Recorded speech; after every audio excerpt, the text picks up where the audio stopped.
Bismillahirrahmanirrahim. Alhamdulillahi rabbil alamin. Wassalatu wassalamu ala Muhammad wa ala ahli baitihi at-tayyibin at-tahirin.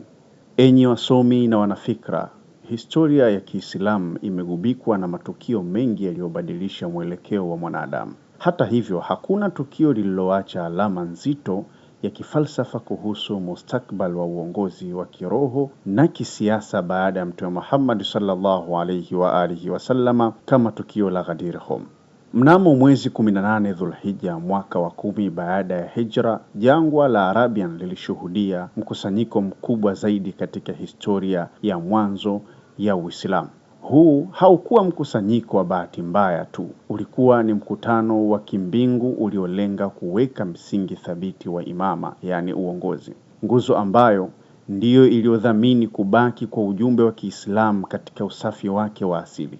Katika makala hii tutachambua tukio hili kwa jicho la kiakademia, tukitegemea vyanzo sahihi na thabiti ili kuelewa kwa nini Ghadir Hum sio tu tukio la kihistoria lililopita, bali ni dira inaongoza itikadi na falsafa ya uongozi hadi leo. Ili kuelewa uzito wa Ghadir Hum, ni lazima kwanza turejee nyuma hadi mwezi wa Dhulqaada mwaka wa 10 Hijria. Mtume Muhammad sallallahu alaihi wasallama alitangaza nia yake ya kutekeleza ibada ya haji, ibada ambayo ilikuwa inajulikana kama Hijjatul Wadaa, yani hija ya kuaga.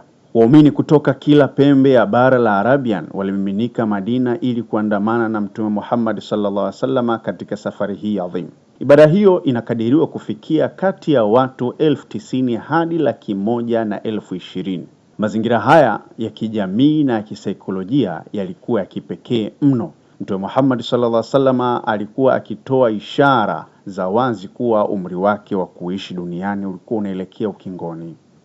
Mnamo tarehe 14 Dhulhijja, baada ya kukamilisha ibada zote za haji, msafara mkubwa wa Waislamu ulianza safari ya kurudi Madina. Mnamo tarehe 18 Dhulhajj, msafara ulifika eneo linalojulikana kama Ghadir Hum, yani bwawa la Hum lililopo karibu na Al-Juhfa. Hapo ndipo palikuwa na njia panda ambapo mahujaji wa maeneo tofauti kama vile Misri, Sham na Iraq walikuwa wakitengana kuelekea majumbani mwao.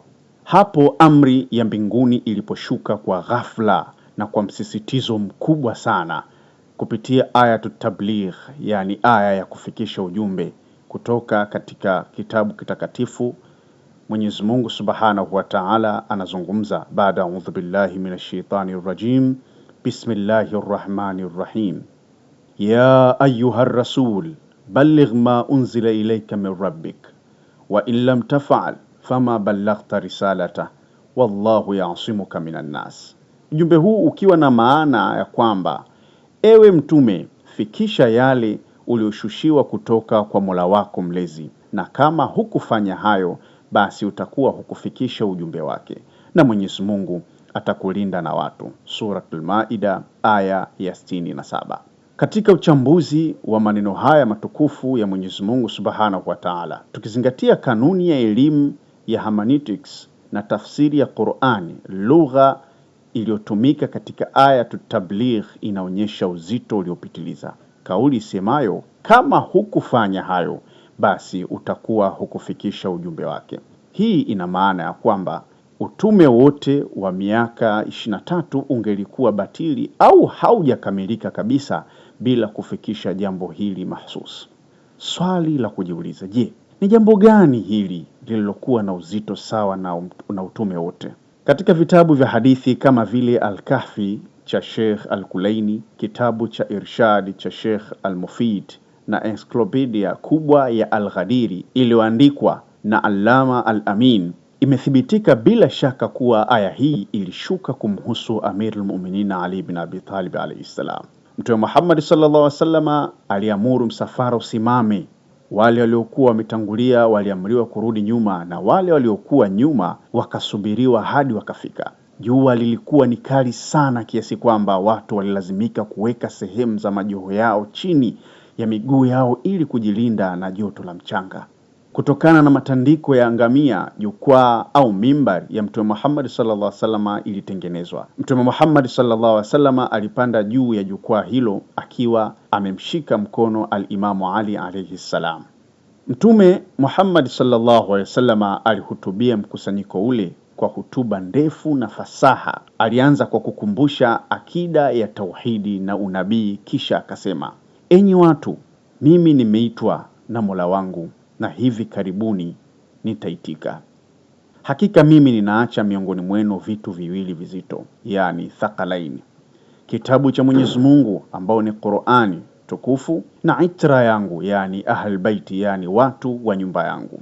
Viwili hivi havitatengana kamwe hadi vinifikie kwenye bwawa la Kauthar. Basi angalieni jinsi mtakavyonifuata kwayo. Kisha akanyanyua mkono wa Ali ibn Abi Talib hadi weupe wa kwapa zao ukaonekana, na akatamka maneno yaliyobadilisha historia kabisa ya Kiislamu: man kuntu maulahu fahadha aliyu maulah, yani ikiwa na maana yoyote yule ambaye mimi nilikuwa kiongozi wake, yani maula, basi huyu Ali ni kiongozi wake. Mtume Muhammad sallallahu alaihi wasallam alirudia kauli hii mara 3 au mara 4 kwa baadhi ya mapokeo ya hadithi tofauti tofauti. Kisha akaomba: Ewe Mwenyezi Mungu, mpende atakayempenda Ali na uwe adui wa atakayemfanyia uadui Ali. Mwisho wa hadithi hii. Katika uchambuzi wa maneno haya na tukio hili la Ghadir, kwa mujibu wa hadithi hii, katika mazingira haya maneno au neno maula limekuwa mada na mjadala mkubwa wa kilugha. Je, Mtume Muhammad sallallahu alaihi wasallam alimaanisha tu rafiki katika neno maula, au alimaanisha mshirika, au alimaanisha kiongozi mwenye mamlaka kamili ya kisheria na kisiasa, ikimaanisha yani aula bitasarruf? Shule ya Shia na Sharia inatoa majibu yenye mashiko ya kiakili na kilugha, yani logical and linguistic analysis. Katika uchanganuzi, namba 1, mazingira ya tukio, yani contextual evidence. Kusimamisha msafara wa watu 100,000 juani ili tu kutangaza urafiki wa mtu sio jambo linaloendana na hekima ya Mtume Muhammad sallallahu alaihi wasallam. Namba 2, utangulizi wa hutuba, yani premise. Kabla ya kutamka neno maula, Mtume Muhammad sallallahu alaihi wasallam aliuliza: je, mimi sina haki zaidi juu yenu, yani aula bil hukum, kuliko nafsi zenu? Wote wakajibu: ndiyo ya Rasulullah. Hii inaonyesha kuwa neno maula lililotumika baada ya hapo lina maana ile ile ya mamlaka ya juu, yani wilaya. Mara tu baada ya tamko hili, aya ya mwisho ya Qur'ani ilishuka, yani ayatu al-ikmal. Mwenyezi Mungu Subhanahu wa Ta'ala anazungumza katika Qur'ani: baada a'udhu billahi minash shaitani rrajim, bismillahir rahmanir rahim, al-yawma akmaltu lakum dinakum wa atmamtu alaykum ni'mati wa raditu lakum al-islam dina. Maneno haya yakiwa na maana: leo nimekukamilishieni dini yenu na nimekutimizieni neema yangu na nimekuridhieni Uislamu uwe ndio dini yenu. Suratul Maida aya ya 3. Kwa mtazamo huu, ukamilifu wa dini na utimilifu wa neema ulipatikana tu pale mfumo wa imama uliporasmishwa. Uislamu bila uongozi endelevu uliokingwa na makosa, yani maasum, ungekuwa kama jengo lisilo na nguzo kuu. Baada ya hapo, Mtume Muhammad sallallahu alaihi wasallam aliamuru maswahaba wote waje kumpa mkono wa heri na utii Imamu Ali alayhi salam. Kauli ya sahaba maarufu ilikuwa: heko kwako ewe Ali, umekuwa kiongozi wangu na kiongozi wa kila muumini mwanaume na mwanamke. Katika hitimisho, tutaangazia maana ya tukio hili katika jamii ya sasa. Wasomi wenzangu, tunapohitimisha uchambuzi huu wa kihistoria, ni dhahiri kuwa Ghadir Hum sio tu tukio la madhehebu fulani, bali ni dhihirisho la kimkakati la jinsi Uislamu ulivyolinda mustakbal wake. Ghadir ni thibitisho kwamba Mwenyezi Mungu Subhanahu wa Ta'ala hamuachi mwanadamu bila kiongozi aliandaliwa kwa elimu na utakaso wa hali ya juu. Baada ya Imamu Ali alayhi salam, silsila hii ilitiririka kupitia maimamu wengine 11 kutoka katika kizazi cha Mtume Muhammad sallallahu alaihi wasallam na Bibi Fatima az-Zahra, mwanaye Mtume Muhammad sallallahu alaihi wa alihi wasallam. Katika ulimwengu wa leo, Ghadir inatufundisha mambo yafuatayo. La kwanza, umuhimu wa mamlaka na katiba. Jamii haiwezi kuachwa bila dira ya uongozi baada ya kiongozi mkuu kuondoka. Namba 2, umoja na utii. Kusimama imara nyuma ya viongozi waadilifu. Namba 3, utafiti wa haki. Kusoma historia kwa kutumia vyanzo vya msingi bila upendeleo. Ndugu zangu wa Kiislamu, tukio la Ghadir linabaki kuwa nuru inaomulika nyoyo za mamilioni ya Waislamu duniani kote, likitukumbusha kauli mbiu ya haki, elimu na uongozi bora uliowekwa na Mwenyezi Mungu Subhanahu wa Ta'ala. Makala hii imeandaliwa na kitengo cha Tabligh Bilal Muslim Mission of Tanzania kupitia idara ya media. Wassalamu alaikum wa rahmatullahi ta'ala wa barakatuh.